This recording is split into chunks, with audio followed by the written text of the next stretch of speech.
paket yang kita buat serupa dengan apa yang di kolam, cuman kita tampilkan di dalam kaca ya.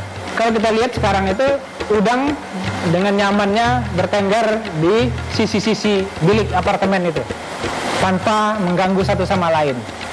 Nah, ketika kita kasih makanan, makanannya akan jatuh ke bawah dan itu dikejar oleh udang-udang ini. Nah, masing-masing capitnya itu nanti mendapatkan satu makanan. Setelah dapat makanan, dia akan bertengger lagi, tapi tidak selalu di tempat yang sama.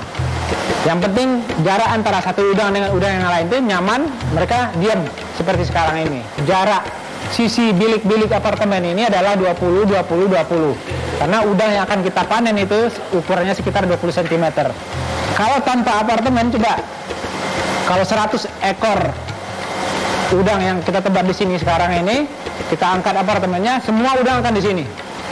Nah, disitulah terasa manfaatnya apartemen untuk memberikan kenyamanan bagi kehidupan udang.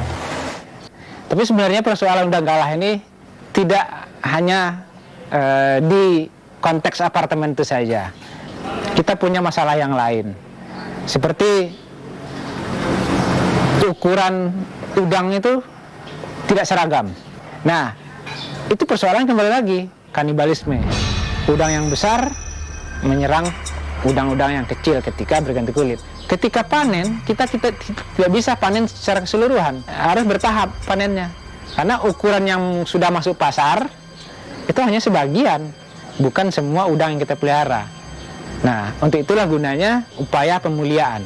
Nah, itu kita lakukan juga secara genetik. Kami kumpulkan udang-udang dari Sumatera, dari Jawa, Kalimantan, Sulawesi. Cuman sayang Papua waktu itu tidak. Jadi ini coba lihat ini ya. Ini kaki di ujungnya ini, itu ada seperti beludru. Ini sangat berperan waktu perkawinan, sehingga udang betina tertarik dengan udang jantannya. Kalau umpamanya kaki ini copot, ya biasanya waktu ganti kulit ada yang nggak sempurna. Kalau sudah saling cocok, udang betinanya juga ngertian. Jadi ketika dia sudah akur satu sama lain, nah si betina ini nanti akan dipunggungin oleh, dinaikin oleh yang jantan. Nah, seketika itu juga yang betina membelitkan badannya kepada yang jantan ini, seperti ini.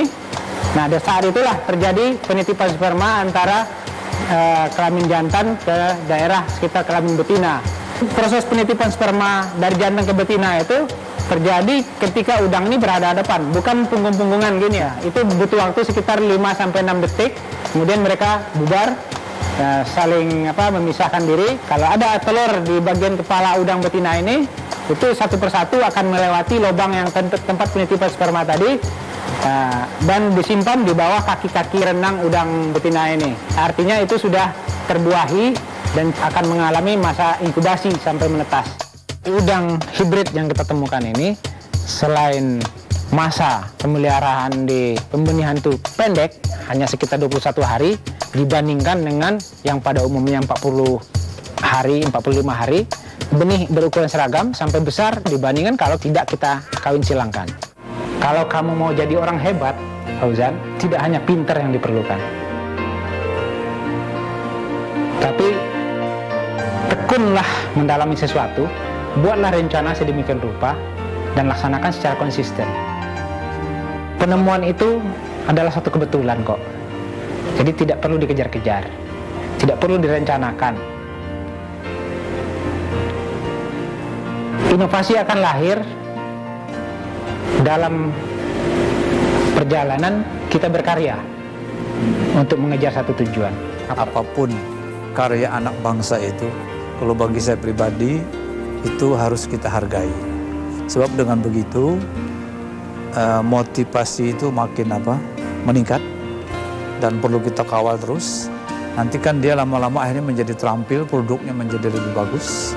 Seorang pemimpin telah lahir.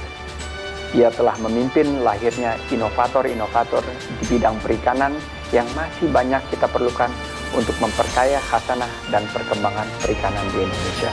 Indonesia adalah negeri kepulauan terbesar di dunia. Sudah saatnya kita mandiri produk-produk perikanan.